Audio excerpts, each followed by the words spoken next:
This is the landmark Fieldhouse in Calumet Park. It's on the lakefront near the Illinois-Indiana border. We're down in the basement of the Fieldhouse. You won't find the gymnasium or the craft rooms or the fitness center down here, but there's something you won't find anywhere else. Take a look at this.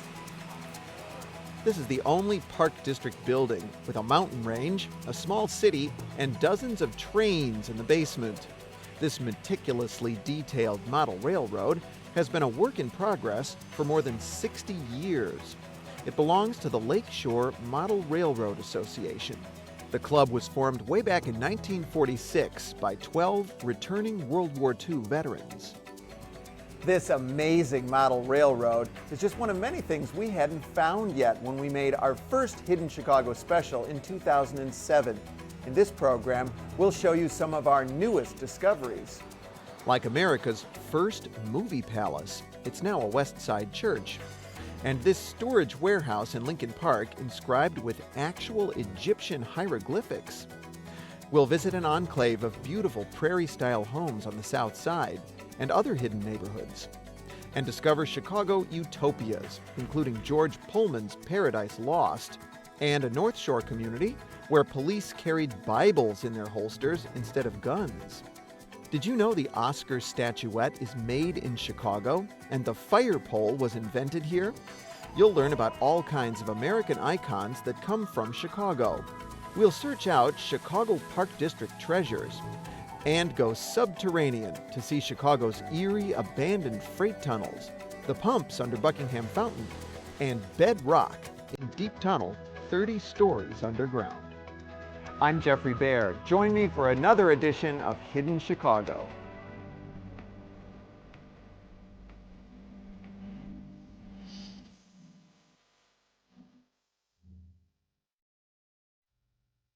This presentation of Hidden Chicago 2 is made possible in part by Harris Bank. Money market accounts saved my portfolio.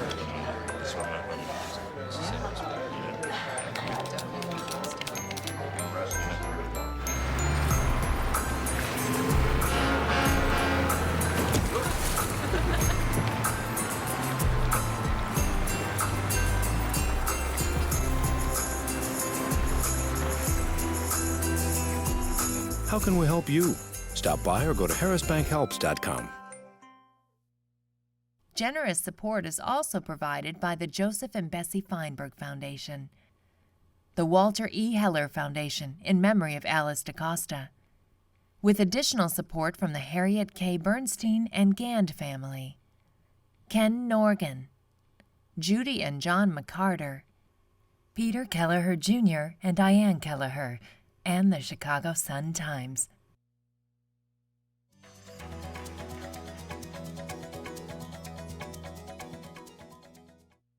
Bruno and Tim's Lounge in Rogers Park is nowhere near downtown Chicago, but it has a great view of the skyline. This panorama of Chicago circa 1922 is sort of a through-the-looking-glass experience, because the company that made these ornamental panels, the Northwestern Terracotta Company, also worked on many of the actual buildings depicted in them, like this one. This looks like a marble-covered palace. It's the Railway Exchange Building, sometimes called the Santa Fe Building, by the famous Chicago architect Daniel Burnham. But actually, none of this fancy material is marble. It's something else, a state-of-the-art building material from the late 1800s called terracotta.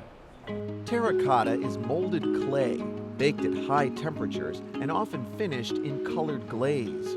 When it came on the scene in the late 1800s, it made fancy building decoration more affordable and transformed the cityscape. You see the results all over Chicago.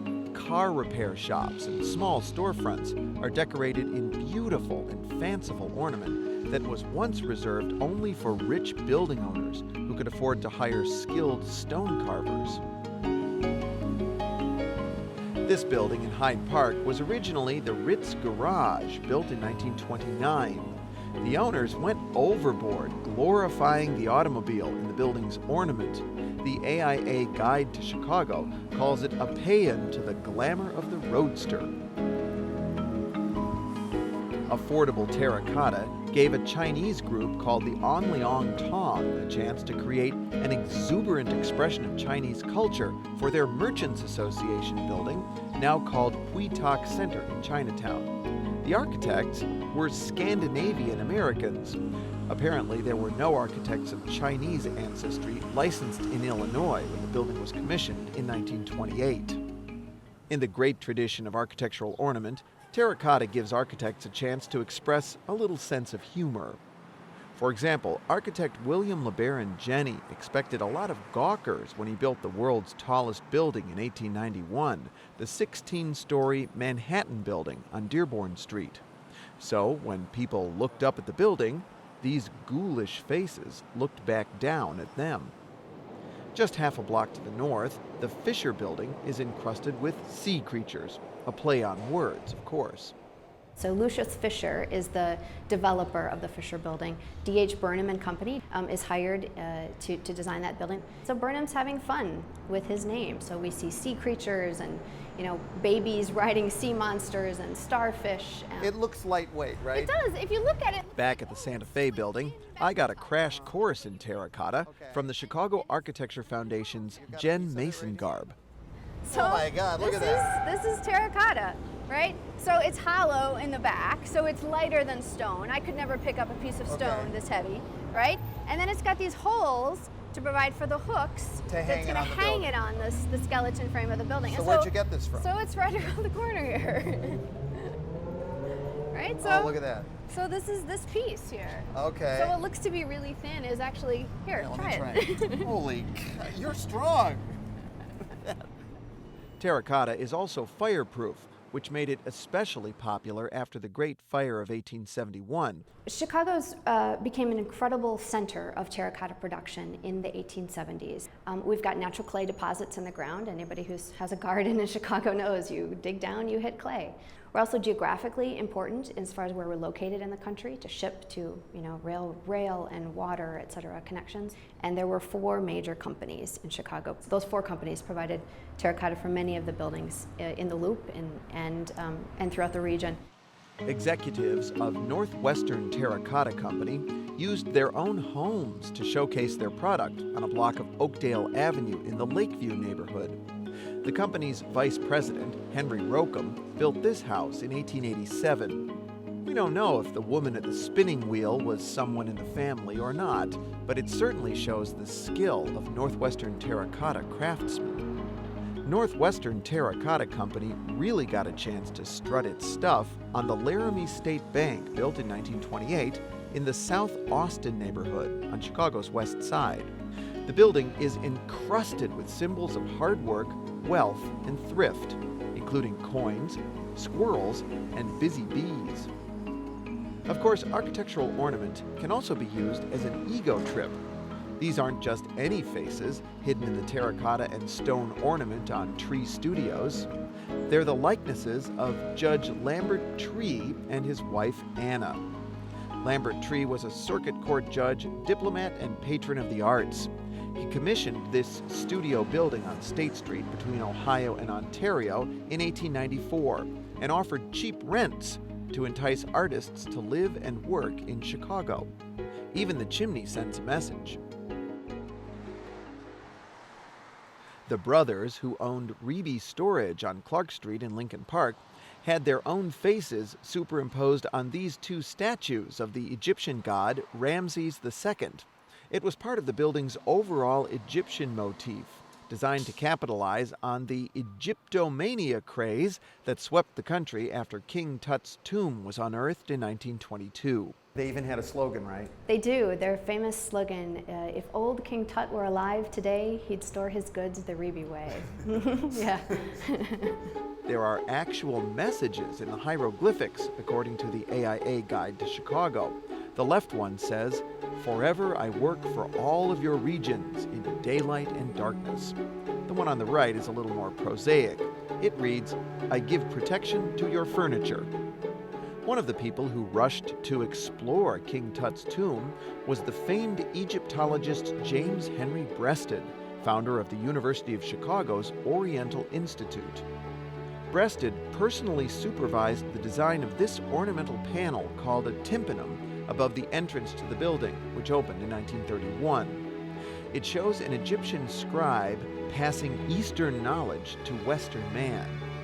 This piece is not terracotta. It's carved from stone.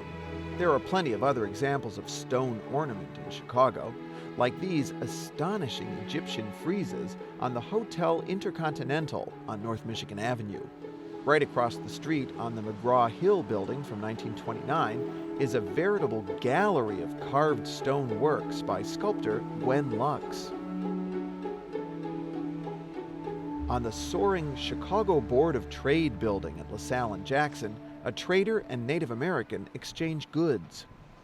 Just up LaSalle Street is a magnificent Moorish-style building that everyone called the Rookery because it was built on a site where birds used to flock.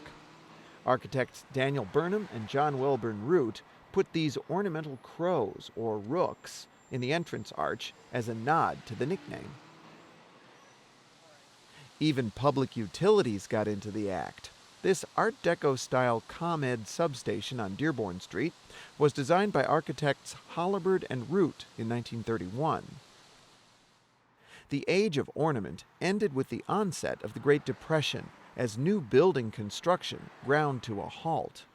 And by the time we start to build buildings again in the 50s or the mid-50s, then our styles have changed, our tastes have changed. Modernism has come from Europe, and that's a stripping away of all that extra ornamentation.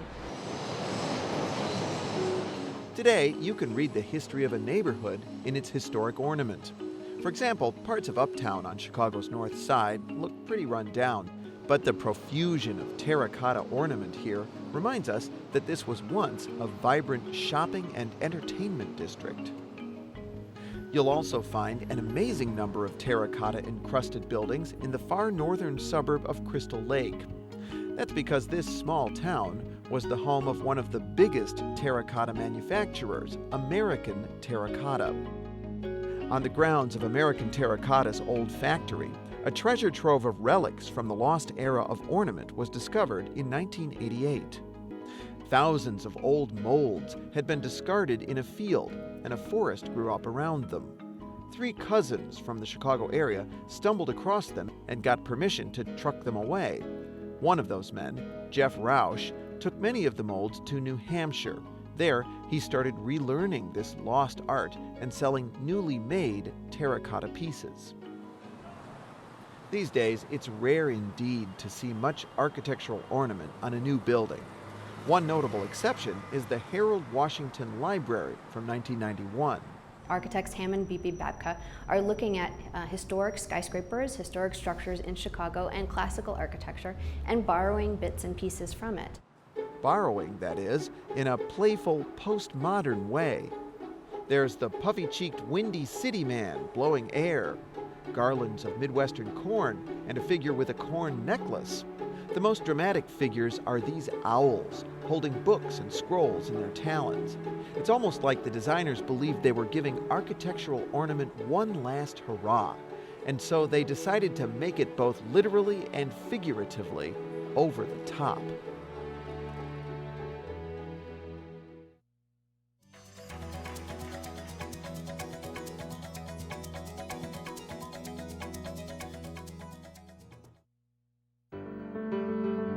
Take a look at Zion, Illinois from the heavens above, and you might notice it was laid out in the shape of the British flag. The street names are drawn from the Bible, and all roads lead to a church at the center of town. These are the lasting legacies of Zion's founder, a British-born faith healer named John Alexander Dowie. Dowie attracted a following in Chicago at the 1893 World's Fair, where he claimed to cure everything from convulsions to crossed eyes. He preached that these ailments were the work of Satan. And Dowie promised to lead his followers away from evil once and for all by building them a heaven on earth. He bought a patch of barren land north of Chicago in 1899 and transformed it into a 10-square-mile paradise, where members of his Christian Catholic Church could live life as God intended. Billboards reminded Zion residents of the strict moral code.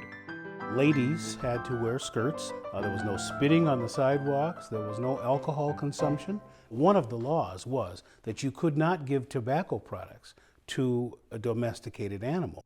These laws were enforced by the Zion Guard, whose holsters contained not guns, but Bibles. Any contraband they seized was displayed in Dowie's church on a wall of shame. These trophies included not just whiskey and wine, but crutches and canes, because even medical care was forbidden. They believed very strongly in divine healing. The current mayor's great-grandparents were among the first residents of Zion. They were attracted not only by Dowie's religious zeal, but by his pleas for racial harmony. They were impressed by the whole religious nature of what Dowie was talking about and developing a utopian community. Dowie's church owned absolutely everything in Zion, including 24 factories and stores where the townspeople worked. In exchange, they got an 1,100-year lease on their property, long enough to ensure the second coming. Dowie, meanwhile, lived in this mansion at the center of town, filled with the finest furnishings money could buy. In the end, Zion's church-controlled economy was a failure. Within just a few years of its founding, the town went bankrupt. With creditors breathing down his neck, Dowie skipped town to Australia. Other ministers tried to maintain the church's hold over Zion, but to no avail. At the same time Dowie was establishing law and order in Zion, in the nearby chain of lakes, another utopian community was throwing all the rules out the window. The Spirit Fruit Society embraced free love and homosexuality. Its prophet, Jacob Beilhardt, preached that humankind could never realize its spiritual potential until we abandoned selfishness and competition for love and gender equality. Now that message might have gone over well in the 1960s, but this was 1905, and the society was practically chased out of Ohio and Chicago before settling on a 300-acre farm in Ingleside. They lived communally on a secluded lake until their prophet's death in 1908. This intersection on Chicago's South Side was once the Eden of an unusual 19th century cult known as the Koreans. Their leader, a medical doctor named Cyrus Teed, had a bizarre theory of astronomy. He believed the Earth was hollow and that all human beings lived on the inside surface. He also claimed to be the Messiah, and in 1892, Teed convinced more than 100 followers, most of them women, to hand over their possessions and move to a peaceful commune called Beth Ophrah. They were supposed to remain celibate, but Teed himself allegedly had some trouble with that vow. The Chicago newspapers were filled with accounts of the prophet seducing his flock. He was sued by jealous husbands, and a bomb was even placed on his doorstep before he fled to Florida. I don't know another place in the whole city of Chicago like this. This next utopia has been defunct for more than a century, but you'd hardly know it. You can still visit the original housing and hotel, remnants of the factory and market, the church and the parks, many of them standing remarkably intact on Chicago's South Side, a living reminder of George Pullman's company town. It was a model industrial town. George Pullman built this town for the employees of his Pullman Palace Car Company. He transformed long-distance train travel by building luxury train cars that pampered passengers with plush upholstery, electric lighting, and state-of-the-art heating and ventilation. This was sophisticated stuff. The palace cars were like designing corporate jets today. People wanted the most advanced technology, and they wanted the most style. To build these high-tech cars, Pullman had to attract the most talented artisans and engineers from around the world.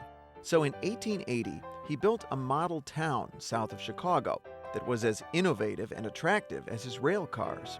It was well landscaped. Everything was within walking distance.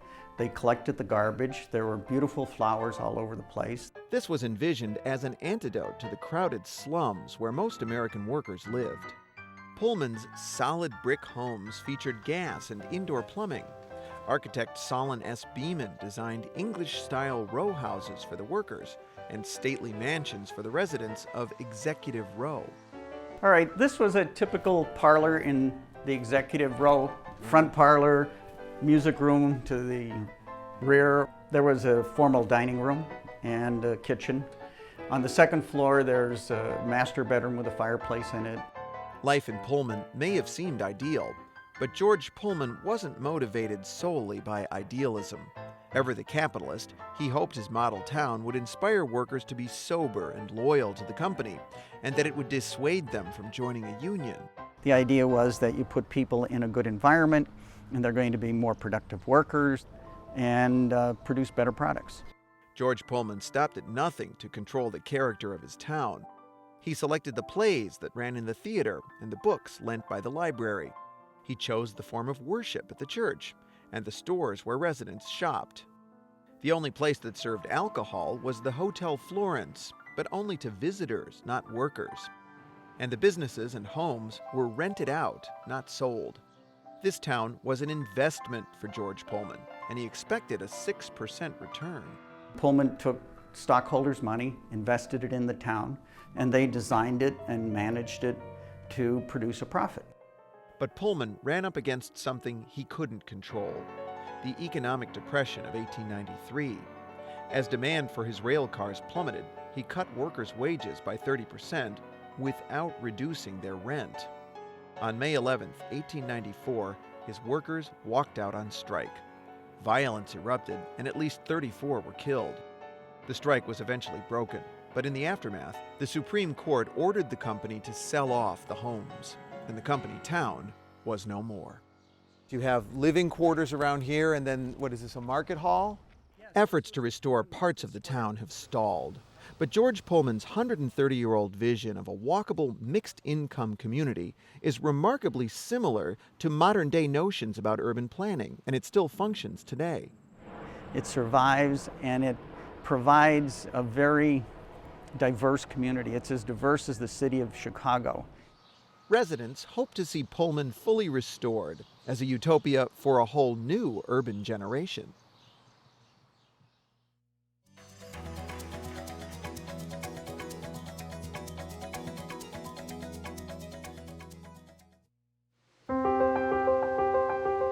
Garfield Park Conservatory is one of the great treasures of the Chicago Park District. But the people who built it, starting in 1906, had a real challenge on their hands, especially because the mastermind behind it was the demanding Danish-born landscape architect Jens Jensen, father of the so-called prairie style of landscape design. The outside of the structure was meant to emulate the shape of a Midwestern haystack. He designed this to be the largest conservatory under one glass structure in the world. In the famous Fern Room, Jensen called for native plants to be embedded in natural-looking limestone outcroppings, complete with a waterfall. But building a waterfall that looked and sounded natural was no easy task. In fact, Jensen just about drove his stonemason crazy. Each day, workers would stack up the limestone and show it to Jensen. And then Jensen kept telling him, it's all wrong, rip it out. So this happened several times. And finally, the man just threw up his arms and said, Mr. Jensen, I don't know what you want. And so Jensen said, do you know how to play the piano?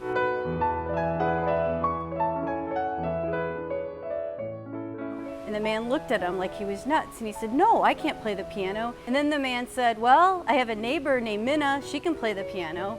And he said, I want you to go and have her play Mendelssohn's Spring Song. And according to Jensen, the guy heard Mendelssohn's Spring Song and came rushing back to work the next day so that he could rebuild the waterfall so that the water would tinkle over the stones the way it should in prairie country. Jensen passed his love of Midwestern limestone to his protege, Alfred Caldwell, who built artificial outcroppings at another Chicago park, the lovingly restored Alfred Caldwell Lily Pool near Lincoln Park Zoo. But if you really love those limestone outcroppings, there's now a Chicago park where you can see the real thing. Well, sort of. In the crowded, historically blue-collar neighborhood of Bridgeport, One of Chicago's oldest limestone quarries has been converted into the city's newest park. It incorporated many elements of the old quarry. You can see the old quarry walls, a lot of the old boulders. Some of them you can actually look at and see the fossils. And that big hill that's in the park, that's something they sort of pushed all the debris there to make the hill? There was all of this construction debris that had been dumped here when it became a landfill, and things were moved around and resculpted. You can see the skyline and a lot of traffic and the expressways, and it's just unlike any other place that I've ever seen. Stearns Quarry Park is just one of many unexpected wonders in the Chicago park system. And if you're lucky enough to spend a day with Park District historian Julia Backrack, she just might lead you to all kinds of hidden gems. Like a gallery crammed with fine art in the Fieldhouse at Ridge Park in the Southside Beverly neighborhood, including works by Grant Wood, Mary Cassatt, and Maxfield Parrish. It's a tribute to artist John Vanderpool. He was a Beverly resident who taught at the Art Institute for more than 30 years. And the painting it all started with is down here. When Vanderpool died, his sister raised money to purchase his painting called The Buttermakers from a private club and started soliciting other artists to donate works for a gallery in his honor. Soon the collection was bursting at the seams. And it just became a tremendously popular kind of thing that people who respected him and cared about him and were inspired as students decided that they wanted to donate paintings. One donor gave a tiny sculpture of 1933 World's Fair sensation Sally Rand, carved from an ivory cue ball. There's also a painting of one of the Everly sisters, who ran Chicago's most notorious brothel. At Indian Boundary Park, in the north side neighborhood of Rogers Park, Julia Backrack showed me a field house decorated in Native American themes. Now, there's an irony to this tribute, because this park is named for a boundary line that Native Americans were forbidden to cross. It sits right on top of the Indian boundary line, established by treaty in 1816 to keep Native Americans miles away as white settlers moved in and began building Chicago. The most unusual thing about Indian Boundary Park is that it has its own tiny zoo. It's a leftover from the days when Chicago's parks were run by neighborhood park districts. One of the park commissioners donated a black bear, so then they needed to build a whole zoo for the bear. Some local park districts built very impressive edifices. Here in Garfield Park, where we started our tour, this golden domed building housed the West Park Commission's administrative offices. The beautiful bas-relief sculptures in the lobby glorify, among other things, the advantages of the automobile over horses and buggies. Rather an odd tribute to place in a park. After all, designers like Jens Jensen wanted the parks to give city dwellers a place to escape the noisy streets. In Humboldt Park, Jensen transported visitors back in time to the days when Chicago was virgin prairie. So what do we have here? What is this? This is Jensen's Prairie River. So This is man-made. Completely man-made. He created landscape designs that were very much inspired by the natural Midwestern landscape. So at the time, most people really didn't like the prairie landscape at all. They thought it was like weeds. And very flat and very boring, and he had great reverence for it. For those who didn't appreciate his prairie style, Jensen did put a formal rose garden in Humboldt Park, but he wasn't happy about it. Later on, when he was a little bit older, he called it the folly of his youth. Humboldt Park's prairie-style boathouse fits in with the prairie-style landscaping of the park. Jensen hired his friends, the architects Schmidt, Garden, and Martin, to design it. Some of the Chicago Park District's architectural treasures are more noteworthy for the groundbreaking work that went on inside them. To be sure, this is a handsome structure. It's in Sherman Park in the Southside Englewood neighborhood, and it was designed by the great Chicago architect Daniel Burnham. But what's really significant is the building's little-known history. This is one of the first field houses really ever built anywhere. At the turn of the century, as millions of immigrants were settling in Chicago and the tenement district was emerging, there was a thought that there really needed to be a new type of park. And so the idea was that you'd have a whole new type of building, very much inspired by the settlement houses. And here you had club rooms and auditoriums, branch libraries, a cafeteria, indoor gymnasiums. They also had classes, English lessons, vocational training. Doctors and nurses would come and do immunizations. President Teddy Roosevelt called these parks the most notable civic achievement in any American city. Even the murals were installed with a teaching purpose. Now today, we wouldn't interpret history the way they did in 1912 when these were done. For example? For example, one of the murals says the treachery of the Indians. It's kind of written across it, and that's the way the Native Americans that lived in this area before were portrayed. We certainly wouldn't want to portray Native Americans in that way today. A less serious controversy at Sherman Park concerned this little sculpture of the Fisher Boy. Apparently, the nuns working in the church across the street objected to the full frontal nudity, and the little sculpture was removed. The Park District may have lost this work, but year by year it continues to gain new ones. Like the statues of Dorothy and Toto and other Wizard of Oz figures in Oz Park on the north side. They're by Chicago artist John Kearney. Wizard of Oz author Frank Baum lived in Chicago. Chicago artist Richard Hunt created these abstract eagle columns for Jonquil Park, also on the north side. And then there's this work by sculptor George Siegel, sitting all alone in Chicago's smallest public park. It's actually on the campus of the Illinois Institute of Technology, but IIT had to deed the little patch of ground under this statue to the Park District. That's because the Ferguson Fund, which paid for the sculpture, only commissions works for public land. So let's take a walk from one end of the park to the other. That's it. I'm tired. Mind if I sit down?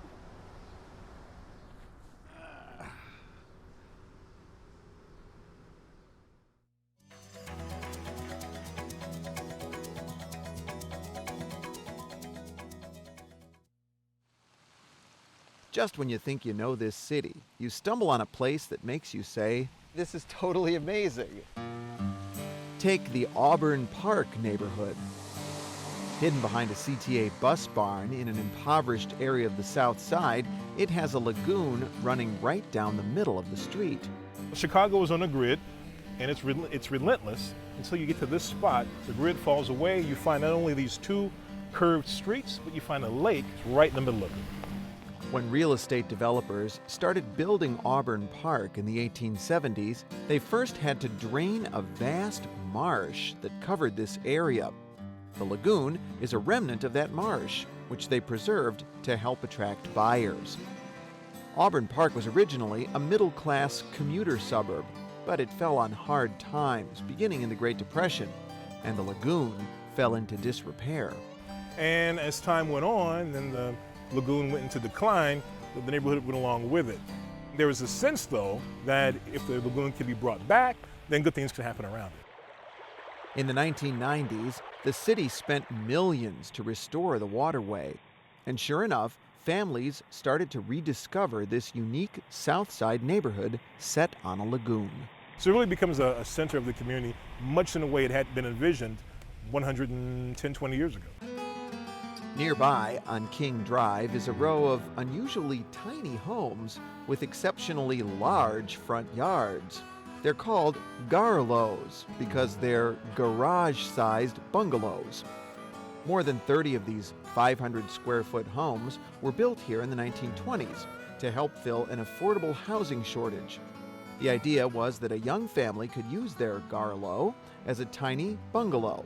Then, when they put together a little nest egg, they could build a larger house on that big front yard and turn their garlow into a two-car garage. And the funny thing about it is, if you look up and down the block, you can see that almost never happened. People just stayed in the gar. They stayed in the gar. Yeah. That's because soon after these homes were built, the Great Depression and World War II put the American dream on hold. And after the war, upwardly mobile families could just pick up and move to the suburbs. What you do see on the front of the lot now are actually garages, where people actually built the garage where the house would be, and they kept the garlo as their home in the back. At 104th Place, the South Side bungalow belt recedes, making way for the largest concentration of prairie-style homes in the city. 7 were designed by Walter Burley Griffin, a one-time employee of Frank Lloyd Wright. Like Wright, Griffin rejected classical European styles, instead drawing his inspiration from nature. All the elements that you find outside, wood, stone, are brought inside, tamed, made humane, and made prominent. The architect is often overlooked here in his hometown, but in Australia, he's famous. That's because he and his wife, Marion Monty Griffin, designed the capital city of Canberra. Chicago did bestow Walter Burley Griffin with one honor. It landmarked this stretch of 104th Place in 1981 and renamed it. Of course, Oak Park's incredible collection of prairie-style homes is no secret. But on the North Shore, there's a lesser-known neighborhood filled with Frank Lloyd Wright gems, Ravine Bluffs in Glencoe. Wright actually drew up plans for an entire development here. In the end, 6 of his homes were built. He also designed this bridge. It's the only bridge known to have been designed by Frank Lloyd Wright. Now, if you consider yourself an outdoorsy type, but you still like city living, here's one Chicago neighborhood where you can have it both ways. Old Edgebrook is buried in a forest preserve on the city's northwest side. Only 2 streets connect it to the rest of Chicago. The neighborhood was built in the 1890s for officials of a nearby railroad, but the developer's dream of building a large commuter suburb here was never fully realized. All of their undeveloped land was bought up by the Cook County Forest Preserve District in 1918, leaving this unusual urban island. People drive past this neighborhood in Palatine every day without realizing it was once a radical experiment in home building. The U.S. Gypsum Company built this research village in 1954 to show how their products could be used to construct cheap, sturdy homes with materials like concrete, steel, and gypsum. This one was built using an odd cost-cutting method. The concrete roof was poured at ground level, and then it was jacked up onto 6 steel columns. The idea was that these homes could be mass-produced, relieving the post-World War II housing shortage using factories. We used the factory to solve the war. We needed airplanes, we built airplanes. We needed tanks, we built tanks. Now we need these factories to solve the housing shortage. But buyers ultimately thought the designs were too radical, and the homes were too expensive to mass produce. Only 6 were built here. One, billed as incombustible, burned to the ground in the 1960s. In East Chicago, Indiana, a solid wall of steel mills dominates much of the landscape. But there's one spot where industry gives way to what looks like an English village. Marktown was built by industrialist Clayton Mark in 1917 for employees of his neighboring steel company. He hoped that by offering his workers quality, affordable housing, he could combat high turnover. Marktown was designed by architect Howard Van Doren Shaw, who's better known for the sprawling estates he built on Chicago's North Shore. Here, he drew inspiration from the English Garden City concept, right down to the streets, which are so narrow, residents park on the sidewalk. Just 1 block from Wrigley Field is another slice of England. Alta Vista Terrace was created in the image of London's row houses. At first glance, the homes look like they're one of a kind. But in fact, each one has a twin at the opposite end of the street. This is one of hundreds of developments built by real estate mogul Samuel Gross. Gross played a major role in shaping the Chicago we know today. By 1893, he'd built 16 entire suburbs and 7,500 homes along Chicago's newly built transit lines. When you think of Bridgeport, you tend to think of 2 landmarks, the home of the White Sox and the home of Richard J. Daley in the Bungalow Belt. But the historic heart of Bridgeport is nearly 2 miles away from here. Sandwiched between the Stevenson Expressway and the Chicago River is the oldest part of Bridgeport. Here, the streets don't run on the city grid. Instead, they run parallel to the river, because this wasn't originally part of Chicago. The town of Bridgeport was named for a bridge that was so low, boats had to stop and unload, turning the bridge into a port. Irish and German immigrants settled here in the 1830s to dig the Illinois and Michigan Canal. At least one house dates back to the 1850s. When the streets were raised here to build sewers in the 1870s, it left most of these houses below grade in a kind of moat. Later, the expressway cut off this section of Bridgeport from the rest of the neighborhood. It's not so easy to find, but that sense of discovery when you do come across a neighborhood like Old Bridgeport or Auburn Park, where we started our story, makes exploring Chicago an endless adventure. Chicago just has this way of doing that. Just when you think you understand the pattern, you get it, you understand what's on the next block, Chicago will throw something like this at you. It'll throw a lake in the middle of the city if it needs to, just to give you that bit of surprise and awe.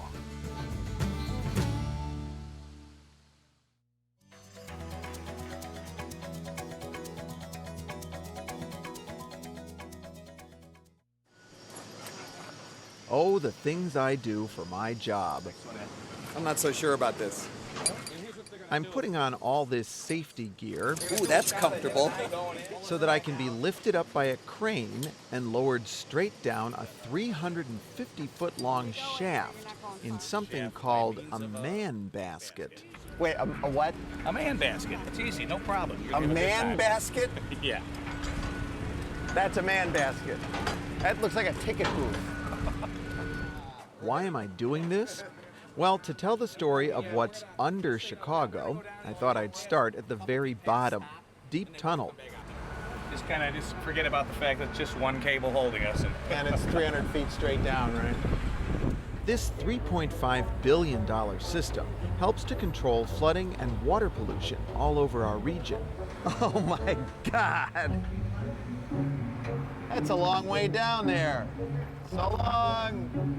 When there's a big storm that overwhelms the regular sewer system, excess storm water and sewage are diverted into Deep Tunnel and its reservoirs, and later pumped to sewage treatment plants. It's getting a little cooler and cooler. Like every 10 feet or so, it gets a couple degrees cooler. Before Deep Tunnel, all that nasty overflow was sent untreated into the river, and sometimes even into Lake Michigan. These tunnels were dug mostly through solid rock over a 30-year period starting in 1975. These pictures were taken before the tunnels were finished. Nowadays, you can't go inside them because they're often filled with wastewater. Okay, here we are.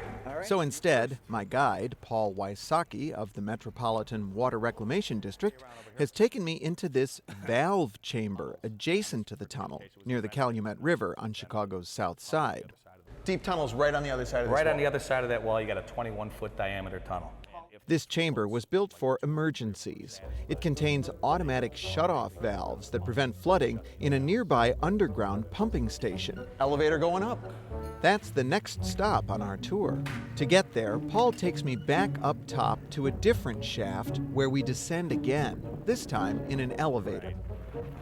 All right. Here we are. These passages are carved out of solid limestone, technically Niagaran dolomite. Look at this, fossils. 300 or 400 million year old sea creatures. This rock is what's left behind from a warm, shallow ocean that covered this area hundreds of millions of years ago. We follow a series of hallways through watertight doors. This is a pump room. I'll show you the pump room. We can always open and close God. it. Out in here. Until we find what we're looking for. Oh, Pumping station. man. This massive pumping station lifts hundreds of millions of gallons of water from Deep Tunnel to ground-level sewage treatment plants. Imagine a space the size of a cathedral underground. So show me what we got to see here. The next stop on our Under Chicago tour is another buried pump room right on the downtown lakefront. Compared to Deep Tunnel, it's puny and it's only a few feet below ground. But these pumps put on quite a show. Buckingham Fountain is one of Chicago's most popular attractions, but few visitors know it like retired Chicago Park District engineer John Burke. We got 3 motor-driven pumps. During a major display, all 3 of them are running. You're pumping 14,100 gallons per minute. It's loud in here. It is. One level up is a half-buried control room with a view of the fountain. This is the original console that the engineer would stand here and operate it. Did you operate this? Yes. Now, what does this do? This does all the different jets out there. So you would do the show live? Yes, yes. We had a little script to follow, shoot this jet up at this time, and that's what we did.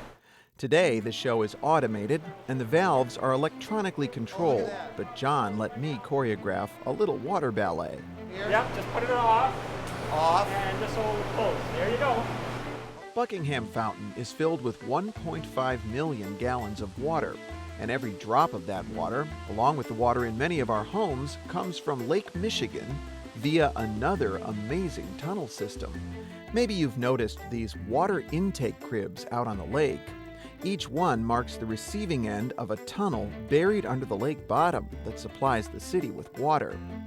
The first water tunnel was dug by hand in the 1860s. The tunnelers actually started digging at both ends and met in the middle under the floor of Lake Michigan. That first tunnel supplied the famous Chicago Waterworks on North Michigan Avenue. The city also dug tunnels under the river, starting at about the same time as the tunnels under the lake. They were built for carriages, pedestrians, and later streetcars at Van Buren, Washington, and LaSalle Streets.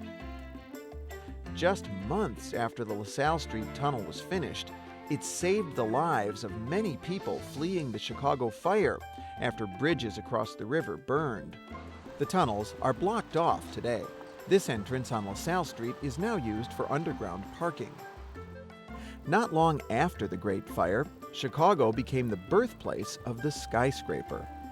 The Monadnock Building from 1891 is a good place to see how architects and engineers tackled the problem of constructing such huge, heavy buildings in swampy Chicago.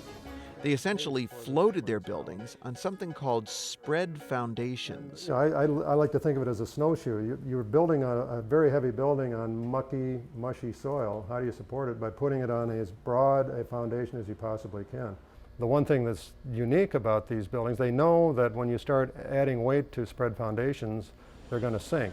This building during construction sank some 12 inches. That was all per plan.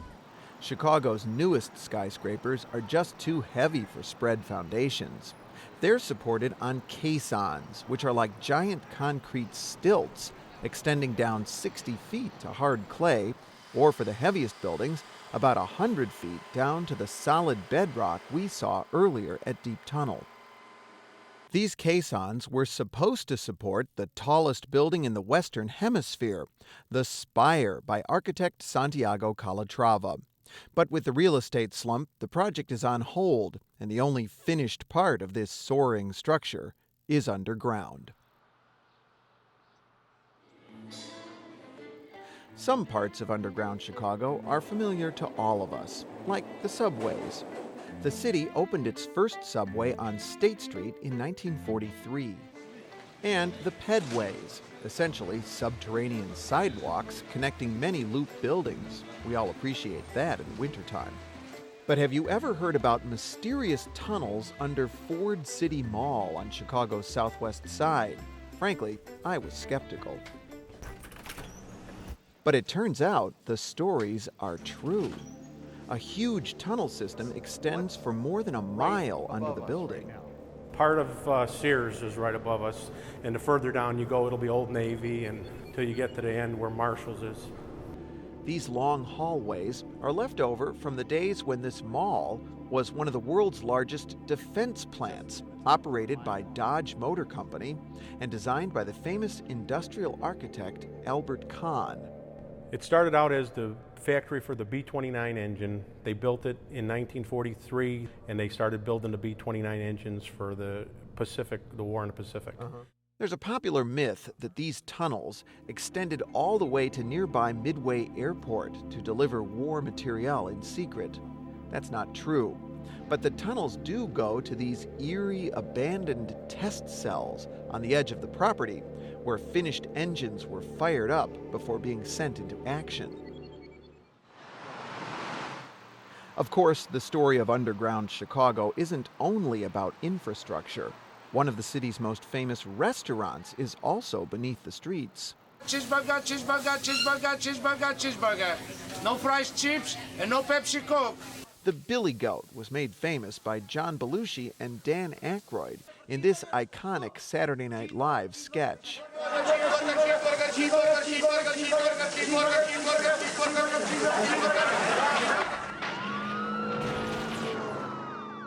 Just a few blocks from the Billy Goat, Belushi and Aykroyd filmed this classic chase scene for the Blues Brothers movie in another lower-level locale. Well, this is definitely Lower Wacker Drive. Other Hollywood movie makers have found Lower Wacker equally irresistible.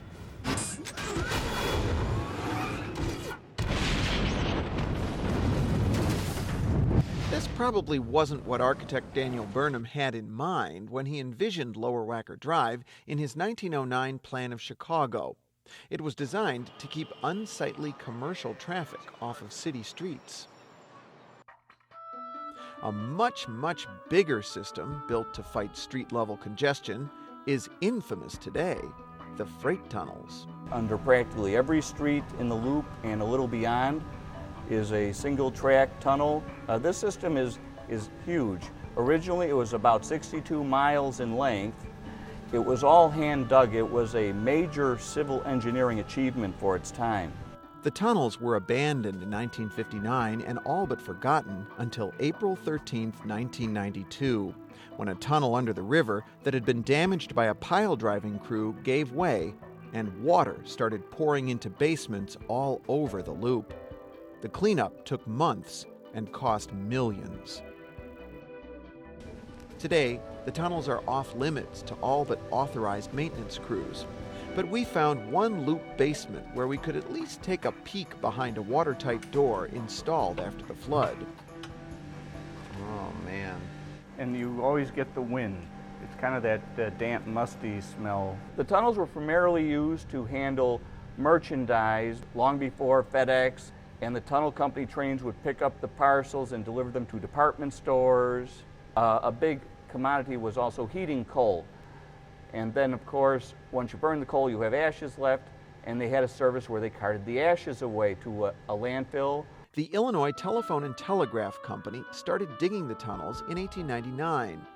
They told the city they were just laying telephone wires, but they secretly had bigger plans. From the back room of a bar co-owned by Alderman Johnny Powers, they quietly began digging tunnels big enough for small trains. When the city found out, the alderman rose up in righteous indignation. Now, did that have something to do with bribes? Bribes? Heaven forbid, but yes. Aldermen back then made no pretense about wanting a bribe, and franchises for railroads, street railways, they all commanded a much higher level of payment than a telephone system would. When construction was finished, the tunnel company threw a party to celebrate. The management set up a 2-block long row of tables in the Jackson Tunnel at LaSalle. They had a band down there. The tunnels became something of a tourist attraction. Celebrities, dignitaries, and even movie stars like Mae West took private tours. VIPs often asked to be photographed under the intersection of State and Madison because it was called the busiest corner in the world. But getting them there was just too much trouble, so the tunnel company painted a fake intersection of State and Madison closer to the visitor's entrance. Was it ever profitable? The tunnels were profitable only for a small part of their history. In the end, the tunnel trains just couldn't compete against trucks, and buildings switched from coal heat to gas. So the system simply outlived its usefulness. Since the flood, crossings under the river have been sealed off and high water alarms installed.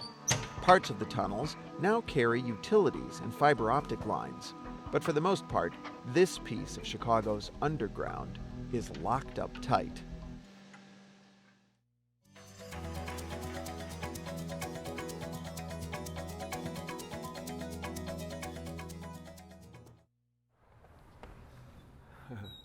The lobby's still here. Walking into the House of Prayer Church of God, you sense that this building had a glorious past. The old boxes on either side. You find clues that before this was a church. Wow.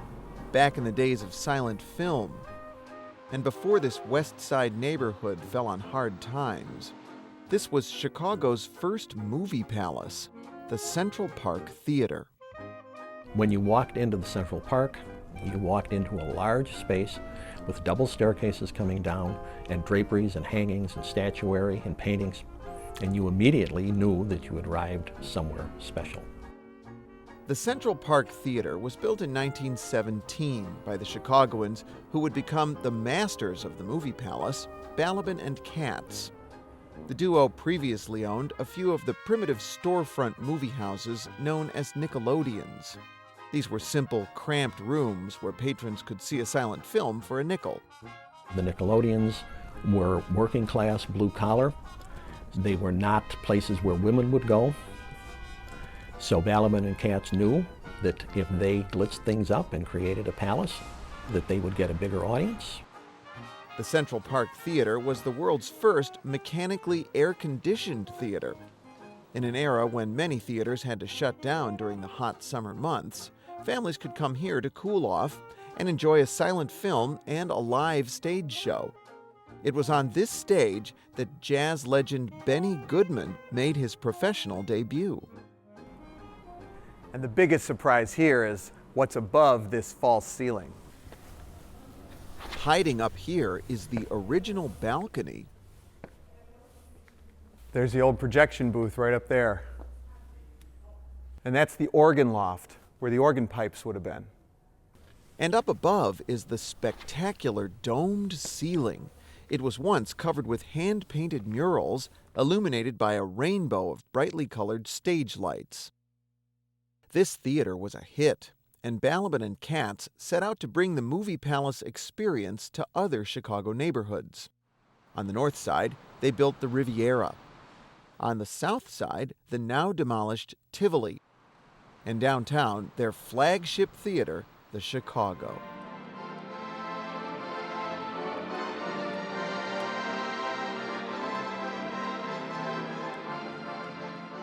For these theaters, Balaban and Katz turned to the architects who made the Central Park a success, Rapp and Rapp. Their designs transported moviegoers to another time and place, evoking the opulent palaces of 17th century France. While other theaters merely had bathrooms, these palaces boasted elegantly decorated ladies' lounges and well-appointed smoking rooms for men. For the kids, Balaban and Katz offered a playground and free child care. And each and every guest was personally escorted to their seat by an usher in military-style regalia. Their uniformity went beyond just their uniforms.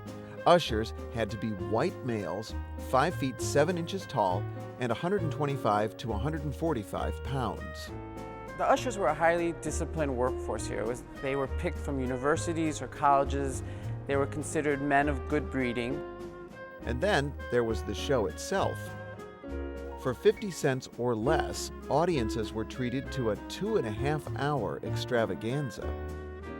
You would have an orchestra of 35 pieces playing in the pit. It would come up on an elevator.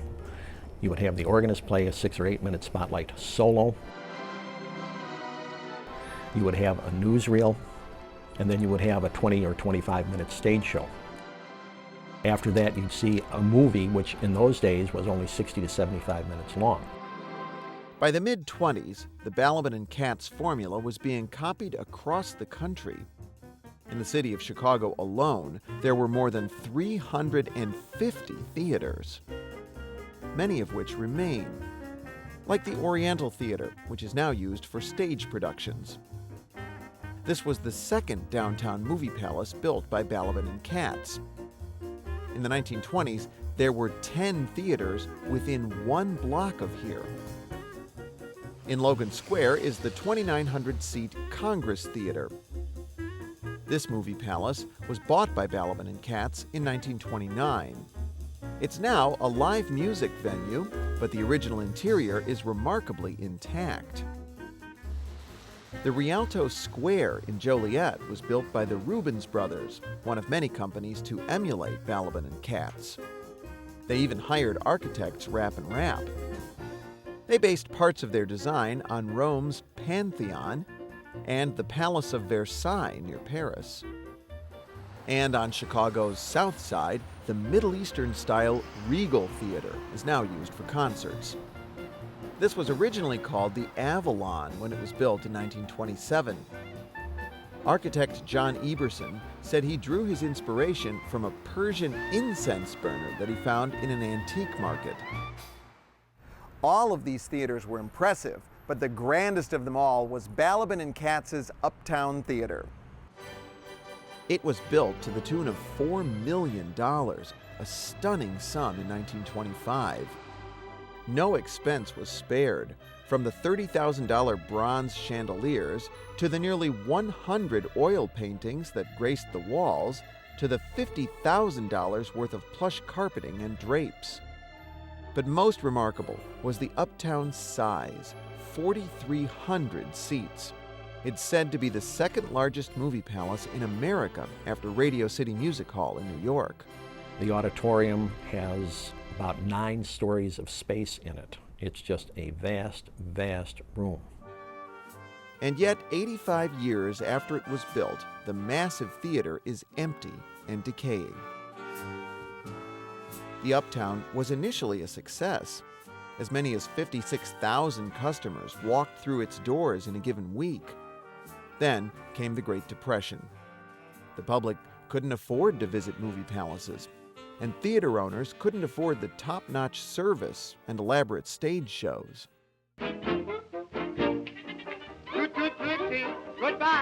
At the same time, talking films like The Jazz Singer brought the silent film era to an end, and the movie palaces became obsolete. You didn't need live orchestras, you didn't need stages or orchestra pits or dressing rooms, so you built streamlined, modern theaters of perhaps 1,000 seats. The Uptown Theater continued to show movies through the 1970s. It even hosted concerts like Bob Marley and the Grateful Dead. But the revenues were never enough to pay the bills for such a huge theater, and it was shuttered in 1981. Today, it's owned by a concert and special events producer who's estimated it would cost $40 million to restore this theater to its former glory. Dozens of other theaters suffered a similar fate to the Uptown. In fact, if you look around Chicago, you'll notice remnants of these old theaters all over the place. Like the State Lake Theater downtown, the Belmont on the north side, and the Bell Park on the northwest side. This was once the 3,000-seat Diversey Theater in the Lakeview neighborhood. It was gutted to make room for the Century Mall in 1973. But by 2000, the mall was struggling, so the owners converted its top floors back into a movie theater. Still, other movie palaces were lost altogether to the wrecking ball. The neighborhood theaters in Chicago had become white elephants or dinosaurs, and the overhead to operate them was incredible. So lots of those buildings came down to create parking lots. Yet, movie palaces like the Chicago Theater have survived and even thrived as venues for live music and stage shows. And one historic theater is being used exactly as it was intended. This is the Portage Theater on Chicago's northwest side. 90 years after it first opened its doors, this theater is once again showing silent films. Film buffs come here for the nostalgia factor. But they also come for the music, the fantastic storytelling of these timeless films, and for the architecture that lets them escape to another time and a place.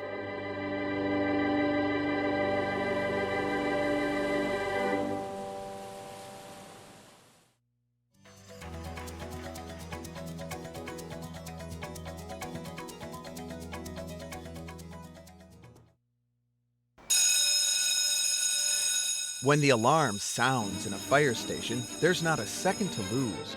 In older two-story firehouses like Company 16 in Bronzeville, firefighters still use the traditional pole. This critical time saver was invented right here in Chicago in 1878 at Engine Company 21 in what is now the South Loop. That was Chicago's first African-American fire company. The company's white captain, David Kenyon, got the idea when an alarm sounded and he saw one of his firefighters slide down from the third-floor hayloft on a wooden pole that was used to secure hay to wagons. The fire chief gave Kenyon permission to cut a hole in the second floor and install a waxed wooden pole. Other fire companies made fun of Kenyon until they started noticing his men were first on the scene again and again. Before long, every firehouse had a pole. The fire pole isn't the only thing invented in Chicago. In fact, you'll be surprised to learn how many familiar things Chicago gave the world. Like Walgreens, one of America's biggest drugstore chains. Charles R. Walgreen opened his first store in 1901 on the South Side. His obsession with customer service made him a millionaire, and so did the malted milkshake. Walgreens soda fountain manager Ivar Pop Colson invented it in 1922 when he mixed a scoop of ice cream into a standard malted milk drink. During lunch hour, customers lined up out the door for them. Soda fountains are a thing of the past at Walgreens, but today in every aisle you'll find products invented or made in Chicago, as I discovered on a visit with Chicago's cultural historian Tim Samuelson. Wrigley's Gum, big Chicago company, right? You bet, but sometimes it takes a few steps before people get the final idea, and Wrigley is a good example of it.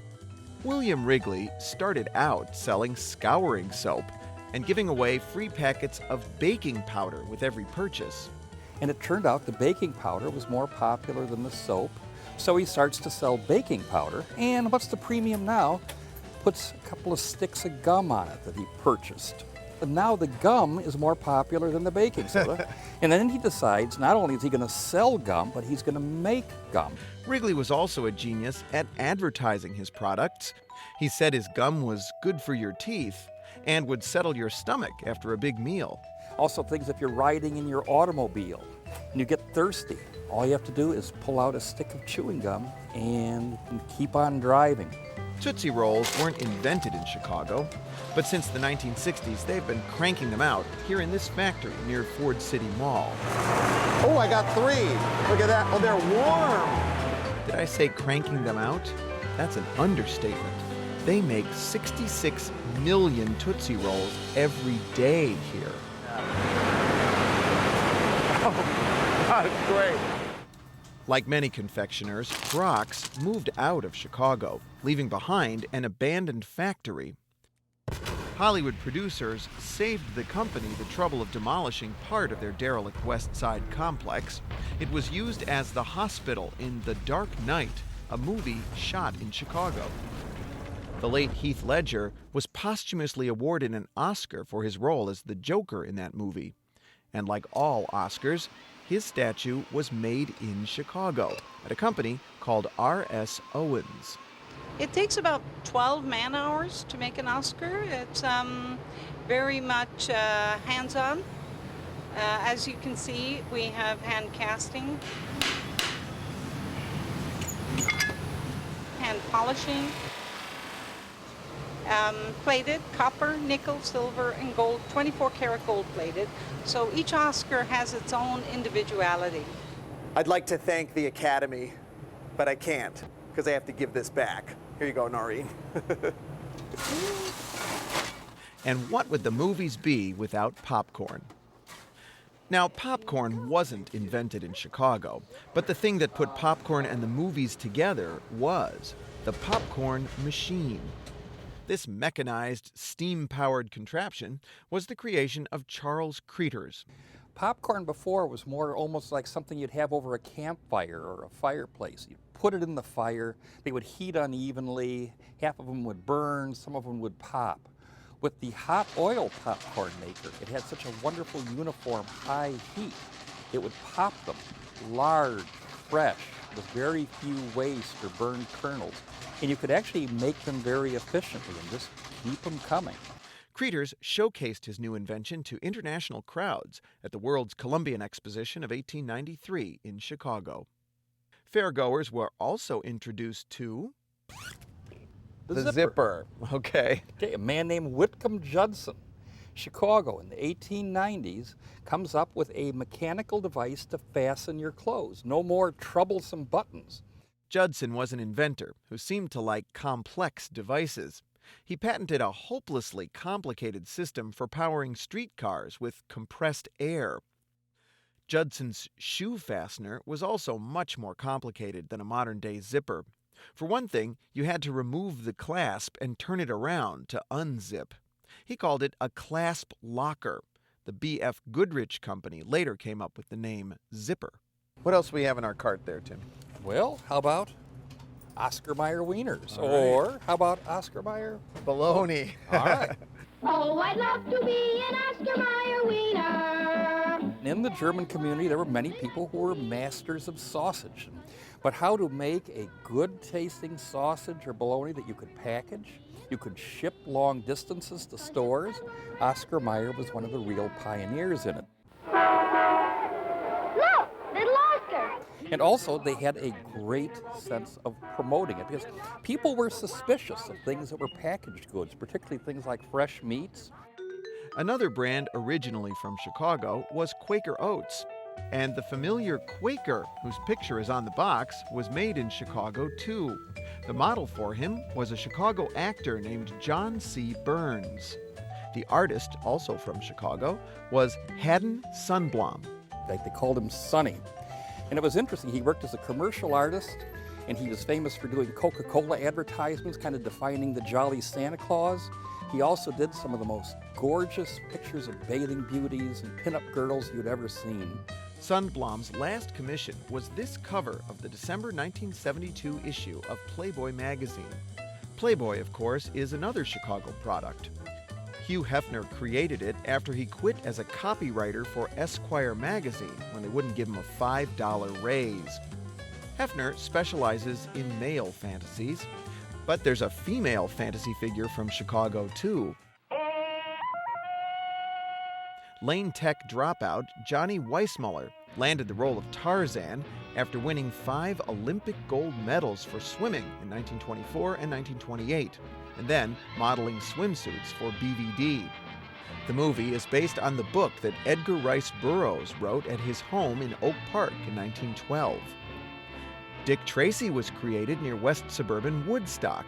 Cartoonist Chester Gould based many of his characters on his neighbors, like Tiny, who was inspired by the 400-pound local police chief, Emery Hansman.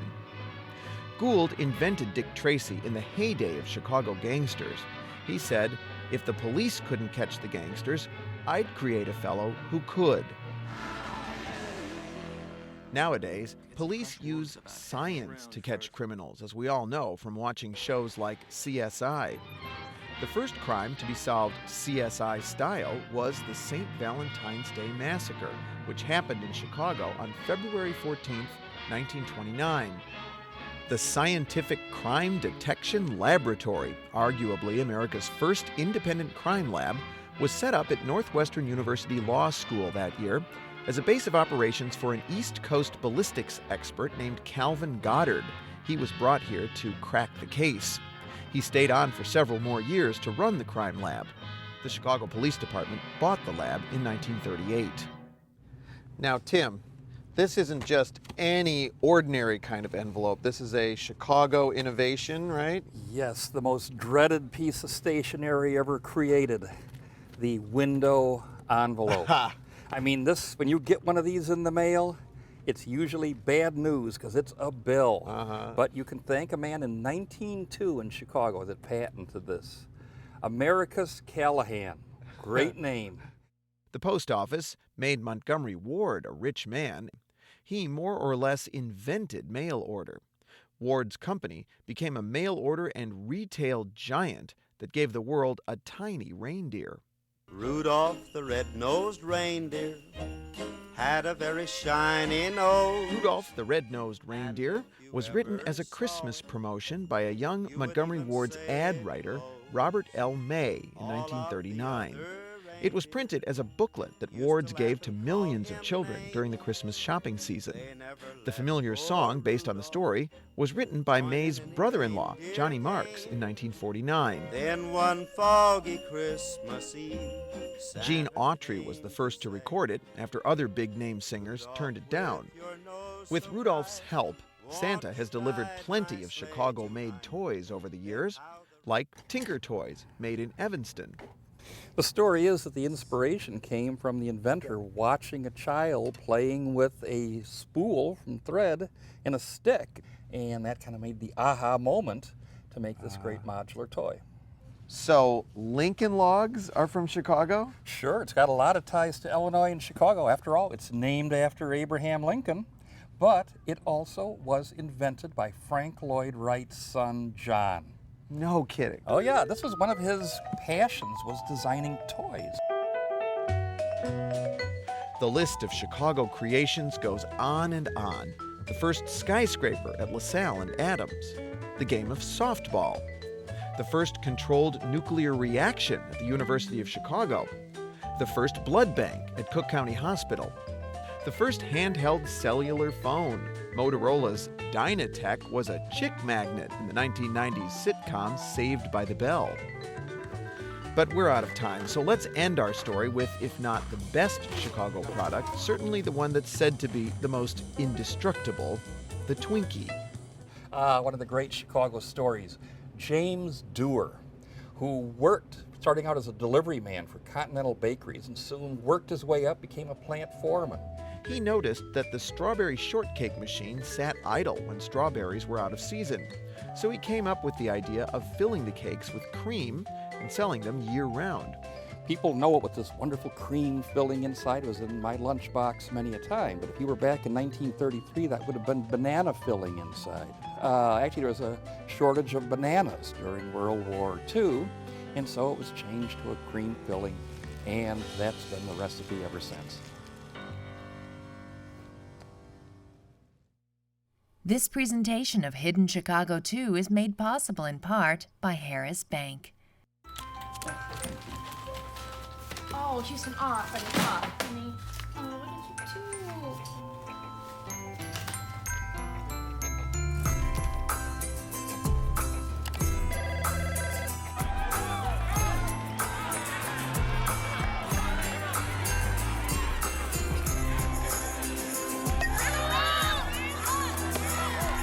How can we help you? Stop by or go to harrisbankhelps.com.